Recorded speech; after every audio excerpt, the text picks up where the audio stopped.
Welcome to WMS. My name is Philippe Glazier. I'm senior epidemiologist at the World Health Organization's Stop TB department in Geneva. During this micro lecture, I'm going to talk about the epidemiology of TB. I will cover time trends in TB and the main determinants of TB, the situation now, and whether we can eliminate TB in its lifetime. TB is transmitted from people with active TB to susceptible individuals. Transmission occurs through aerosols generated by cough.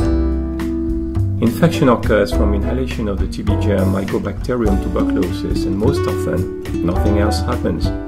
But in 5 to 15% of individuals, the TB germ further multiplies and TB disease develops. Time between infection and disease may range from a few days to several decades. Now let us examine time trends in TB.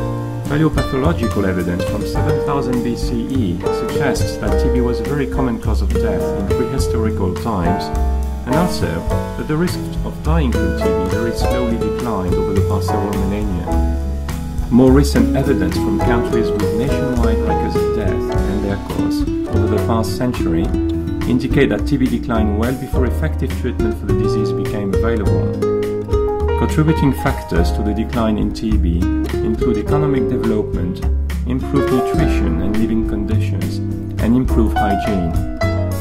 After World War II, TB incidence declined at a rate of about 10% per year in Western Europe, driven by such factors as universal access to health, including high coverage of health insurance, rapid and sustained economic development with low unemployment rates, and high coverage of effective TB diagnostic and care services, including effective chemotherapy. Over the past 20 years, TB incidence and mortality arose and peaked in the 2000s. The rise in TB burden was to a great extent due to the expansion of the HIV pandemic.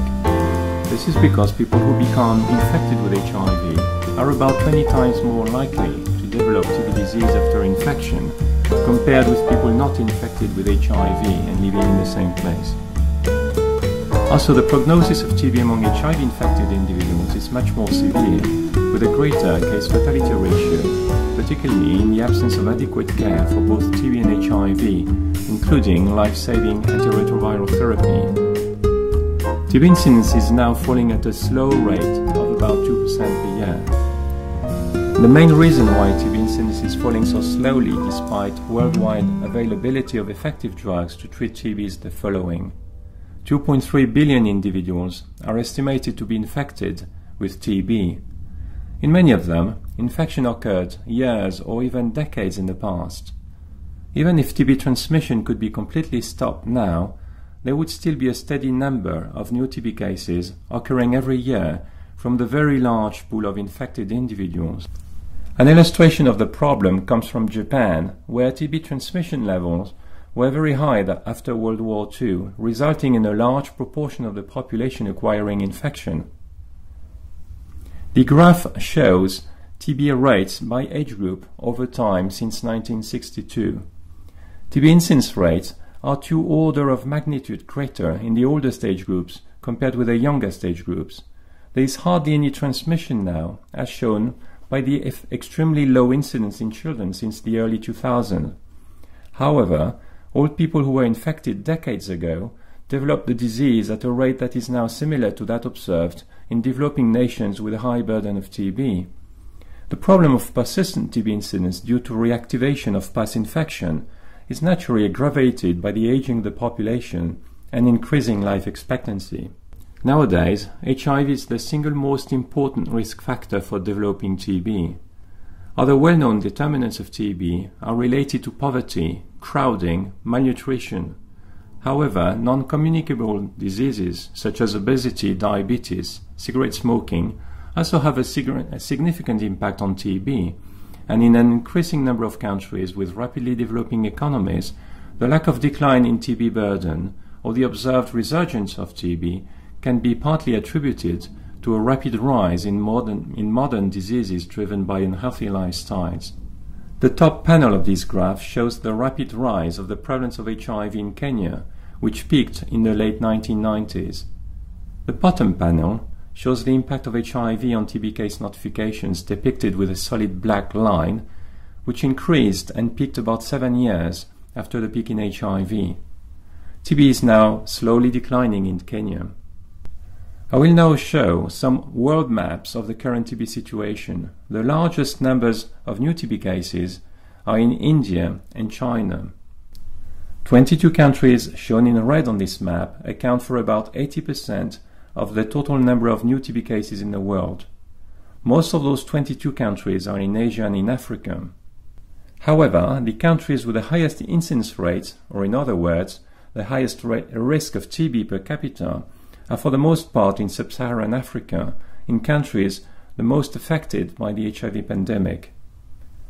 High rates of TB incidence are also observed in several countries of Asia and in a few Pacific Island nations.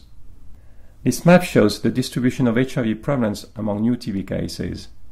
In Southern Africa, 2/3 of TB cases are infected with HIV. HIV-associated TB is often more difficult to detect and requires adequate care to prevent early mortality. HIV-associated TB severely affects already stretched health systems in many African countries.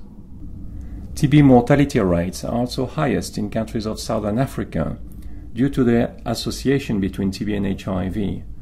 TB associated with HIV has a much higher case fatality than TB in HIV-negative individuals, and survival depends heavily on the quality of care and the availability of antiretroviral therapy initiated early in the course of TB treatment. Can we accelerate the decline in TB? This diagram shows how TB control measures may work. Cutting the chain of transmission requires first, effective detection and treatment of existing cases. Second, the implementation of infection control measures to protect the people in contact with TB cases, particularly in health facilities. And third, a vaccine that prevents infection to take place in the organism. Preventing the transition from infection to disease requires either an effective post-exposure vaccine, which is not yet available, or a safe and effective prophylaxis treatment. TB incidence cannot be expected to decline at a faster rate than the 10% per year observed in Western Europe after World War II, unless an effective strategy to prevent the disease in the 2.3 billion infected individuals is implemented on a very large scale. TB incidence remains high in many parts of the world and is falling at a rate of only 2% per year globally.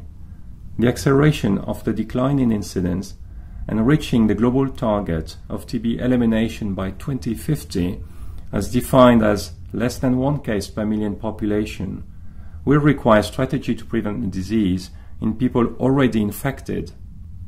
Such a strategy will require post-exposure vaccine or a safe and effective prophylactic treatment prescribed on a very large scale. In the meantime, improvements in case detection and in care will contribute to cutting the chain of transmission.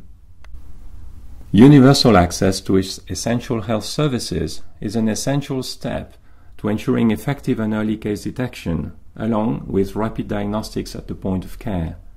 New vaccines, diagnostics, and more effective drugs are needed, requiring more investments in research and development efforts and more investments to strengthen the delivery of care. Thank you for watching WMS.